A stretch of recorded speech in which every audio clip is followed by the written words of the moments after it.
My hands are tired. The last time I played that song, I was in high school, and I was 16, and we rented a great big PA in this band I was in, and we set up in the theater in my high school, and we videoed it, and it was so loud. I remember seeing in the video later that dust was coming off the ceiling, like falling down from the... As it should. Yeah. You rocked the place. So we're here to talk about the SansAmp, Tech 21, right? SansAmp.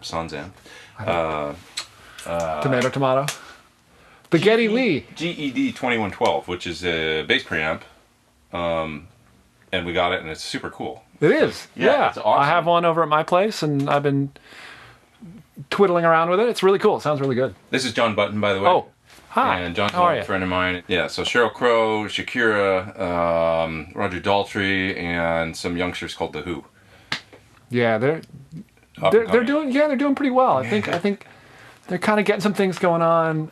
He's been out with The Who for the last year, which has been a thrill for all of us, all of your friends, to see you out jamming with those guys. It's amazing. Yeah, that's pretty fun. So rad. But anyway, one of the things that you've been doing with The Who is, I know that you wanted to get a little bit of that kind of gnarly, a little bit of drive and grind going on into the tone, which was a big part of John Entwistle's sound, right? Right. So you took a guitar amp out on the road, right? I did. I had an SVT, Right. just running full range bass deal, and then I split my signal and had a guitar amp cranked, and kind of gritty and it's great. And it sounds great in all the videos I've seen and stuff like that. It sounds amazing. So thanks. I was really happy with how it turned out. Super cool. And it's kind of coming from the Geddy Lee as well as like Chris Squire, right? School of, I think Chris used to use a Marshall for this top end, right? And, so, it's interesting that this bass preamp is kind of based, no pun intended, I'm really sorry. It's really based around that idea though, right? Isn't it? Yeah. Like kind of combining two different signals. Yeah, that seems to be kind of common for a lot of bass players to have... Clean and dirty, right? Yeah, because you want your low end to stay kind of together. Because if your low end's... If only you're getting like distorted low end, it kind of isn't tight and it isn't sounding like bass. Right. But if you can have your top end kind of distorted and then you still have some foundation of the low end still a bit clear, right? It seems to work better. So, this is what Geddy's been using, as I understand it, with Rush on the road. It's just this thing, no amps or whatever. He's got washers and dryers behind him and stuff like that. Yeah. With the appliances. Keep your clothes clean and your tone dirty. Great. That's good. Keep your clothes clean and your tone dirty. I like it. So let's take a look at this thing. So you've got one channel. Let's talk about the second channel here, which is laid deep. And it's right here, and this is basically two controls. So I'm going to turn off the other channel real quick here. Yeah. So we're just going to talk about you've got a basically like a level control and a saturation control, right? Right, and that thing just seems to sound like just kind of a good bass amp. Right, like a good like warm full bass tone, right? Yeah, like.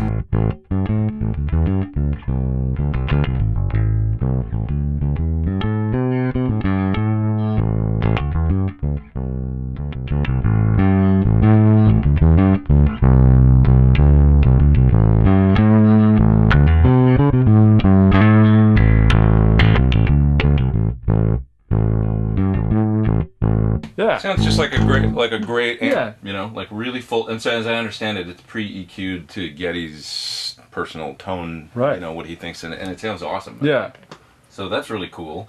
So you've got that sound, and it's got its own separate, both quarter-inch and XLR out on the back of this thing. Right. And then you've got this second. So let's turn that down for a minute. Then you've got this second level control here.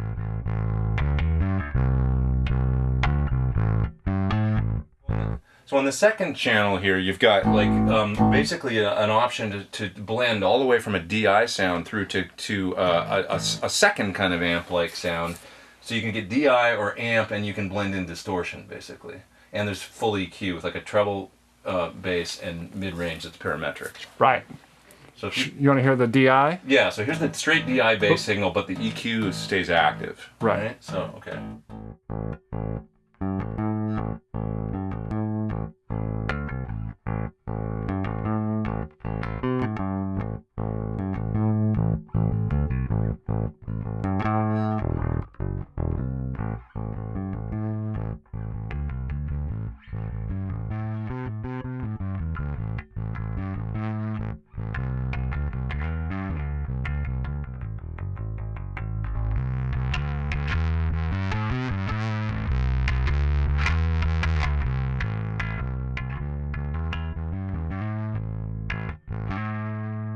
So I find that channel sounds pretty darn good, but somehow when you mix in The deep the channel. deep thing, it just sounds suddenly really great. So does this channel sound good to you right?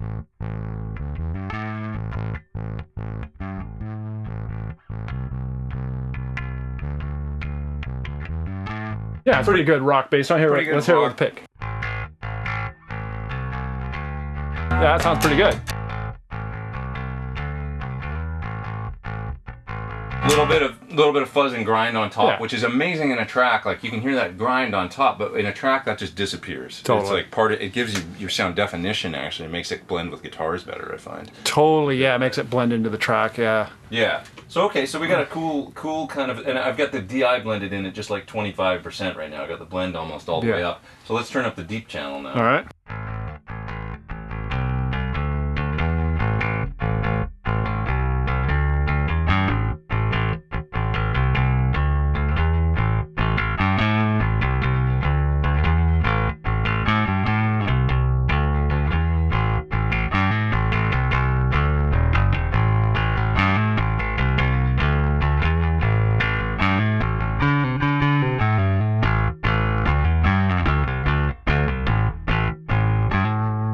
Great. That sounds good, killer, right?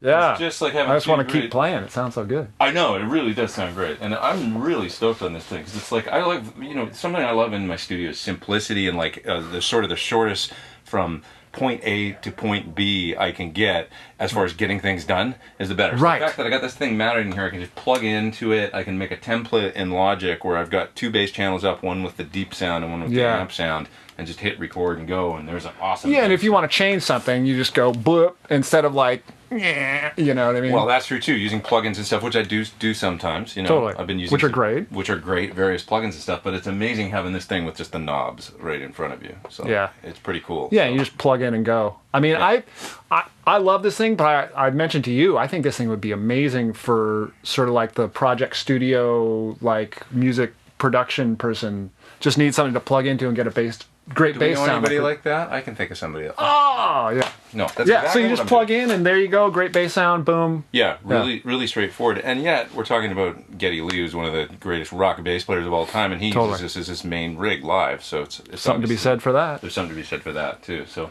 I'm really stoked on it. Now, the other thing about it is you have some history with SansAmp. Yeah, I have a whole bunch of those bass driver DIs, which are kind of similar to the first channel on this, I think. Similar. Yeah. I've used them on tons of studio sessions, just use that by itself. But also I did an entire world tour with Shakira using only that. That was my bass sound. And didn't you show up with an amp and they're like, nah, we'll just use that? Yeah, I sent all my amps over to Spain and road cases, and they're like, oh yeah, I forgot to mention, no amps on stage. They wanted like the clean, like pop stage, you know? Right. Room for the dancers. But it probably sounded great. It sounded great, and actually there's a DVD of that tour. Really? Wow. So the bass is only the SansAmp. That's all I had. I had just my bass, SansAmp. The name of the tour, the DVD, if Oral Fixation. Okay. Pardon my pronunciation of that, but yeah. Cool. Okay. Oral Fixation. So you can check out the... the DVD, the bass sound on that is SansAmp only. Driver. There's nothing else on there. Well, I don't know. You want to play a little bit more and I'll tweak some knobs? Yeah. And then we'll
So, GED-2112 from Tech 21. SansAmp, the Geddy Lee bass preamp. We like it. We do. It's It awesome. sounds fantastic. And there's like a simple drawing of him on the front, and he's like staring at us, right? Yeah, he was staring at me while I was trying to learn YYZ, and he was looking at me a bit. With the eyebrow. Yeah, the eyebrow up, a little Kinda. bit. I think I felt like he was judging me. But did he push you to do your best? He did. I think he so. was pushing me, so it's a good thing. Yeah, you got him in your studio, kind of like eyebrow raised, like making sure, keeping you on your Yeah. on your game. I can look to him for affirmation every now and then. Be like, Geddy, am I doing the right thing? Am I on the right track? And he'll let me know. So it's got that going for it too. Yeah. Bonus. But sometimes I think Bonus feature. he's sort of looking at me like, you should have gone to law school. You should have done something else. No. No? No. Anyway. Thanks so much for watching. Hey, I'm Pete Thorn. This is Jon Button. Bye-bye. Over now.